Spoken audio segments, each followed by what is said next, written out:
ఈసారి దక్షిణాంధ్ర వాంగ్మయంలో సుప్రసిద్ధురాలైన కవయిత్రి రంగాజమ్మ గురించి 2 వాక్యములు చెప్పుకుందాము అని అనుకుంటున్నాము. ఆవిడ విజయనగరం తర్వాత ఆంధ్ర సాహిత్య పోషణకు కంకణం కట్టుకున్నదా అనిపించిన తంజాపుర నాయకరాజ ఆస్థానంలో తండ్రి కుమారుల ఇద్దరి కాలంలోనూ కూడా ఆమె ఆస్థానంలో రఘునాథరాయలు విజయరాఘవ నాయకుడు వారిద్దరి కాలంలోనూ కూడా ఆమె కీర్తి పొందింది. ప్రత్యేకించి విజయరాఘవ నాయకుడి కాలంలో బాగా ప్రసిద్ధి పొందింది, కనకాభిషేకం పొందింది. పండితులందరూ గౌరవించారు, రాజుగారు గౌరవించారు. కేవలం యక్షగానములు కావ్యములు వ్రాయటమే కాకుండా చెబుతూ ఉంటే వ్రాయటము మొదలైన అనేకములైన విద్యలలో ఆవిడ చాలా శక్తిని ప్రదర్శించింది.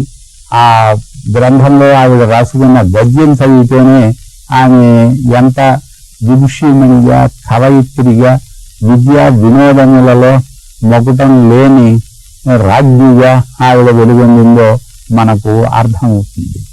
అటువంటి రంగాజమ్మ అనేక గ్రంథములు రాస్తే మనకు 1-2 గ్రంథములు మాత్రమే లభిస్తున్నాయి.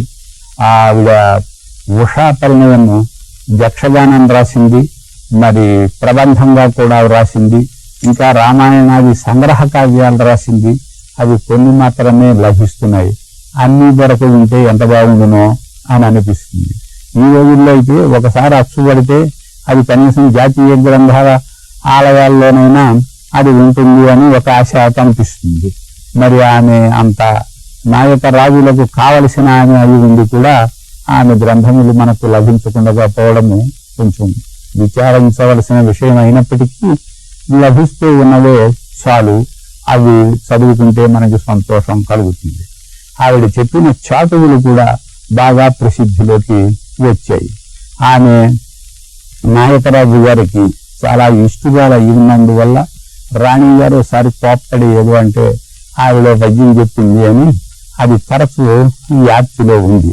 ఏ వనితలు మమంతలప ఏమిటనో తమర అడువారు కారో వలపించు నేర్పెరుగరో తమ కౌగిటిలో నేను ఉండగా రావతి ఏమిరా విజయరాఘవయంచి ఇలుదూరి బల్యమై తీవ్రకత్యమై పెనగి తీసుకువచ్చి తిన కలోదరి అని పద్యం చెప్పింది అని అనిపిస్తుంది. రాణి మీద రాజుగారు ఇష్టుగాలు ఇలా చెప్పడం ఆమంత గొప్ప విషయం అని అనిపించవచ్చు, కానీ మిగతా వాళ్ళ చదువులు అలా గట్టెబెట్టి పద్యం మాత్రం చాలా మంచి పద్యం, చాలా వాంగ్మయంలో అత్యద్భుతమైన పద్యాల్లో ఒకటిగా కీర్తిస్తూ ఉంటారు. అంత రసికావతంసురాలయ్యి రాసిక్య పూరితమైన కవిత్వం చెప్పినది రంగాజమ్మ. ఇవి వాటినే ఆహారం తిన్నప్పుడు పచ్చళ్ళు ఉంటాయి, కూరలు ఉంటాయి, చారులు ఉంటాయి, ఇలా రకరకములు ఉంటాయి. ప్రధాన ఆహారం వేరే ఉన్నప్పటికీ ఈ వ్యంజనముల స్థానం వాటికి ఉంది. అంచేతను ఇలాంటి వాటిని పరిపూర్ణంగా రామాయణం లాంటిదో భారతం లాంటిదో భాగవతం లాంటిదో కాదు అని తీసి పారవేయటం న్యాయం కాదు. వాళ్ళ కాలంలో సాహిత్య వ్రతులైన వారు ఆరాధించేటటువంటి ఉత్తమ కవిత్వం చెప్పారు.